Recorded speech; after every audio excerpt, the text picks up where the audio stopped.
విధంగా వండుతారు అన్నమాట. మొగుళ్ళపల్లి.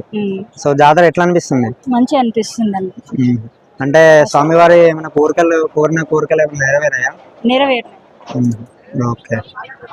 బోనం ఇట్లా అంటారమ్మా? బోనం బోనం చూపించారు నాకు.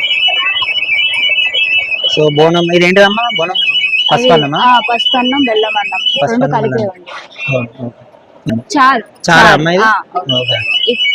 ఇది కర్రీ. ఇది కర్రీ అంటే ఆళ్ళు అందులో గుమ్మడికాయ, వంకాయ, కాకరకాయ, టమాటా అది వేసి కొంచెం ఆయిల్ పోసి అంతే వండుతారు.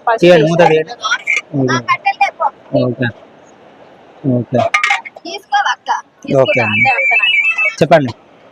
అది పాలు, బెల్లం వేసి వండుతారు అండి. ఇక్కడ ఇట్లా వండుతారు అన్నమాట బోనాలు.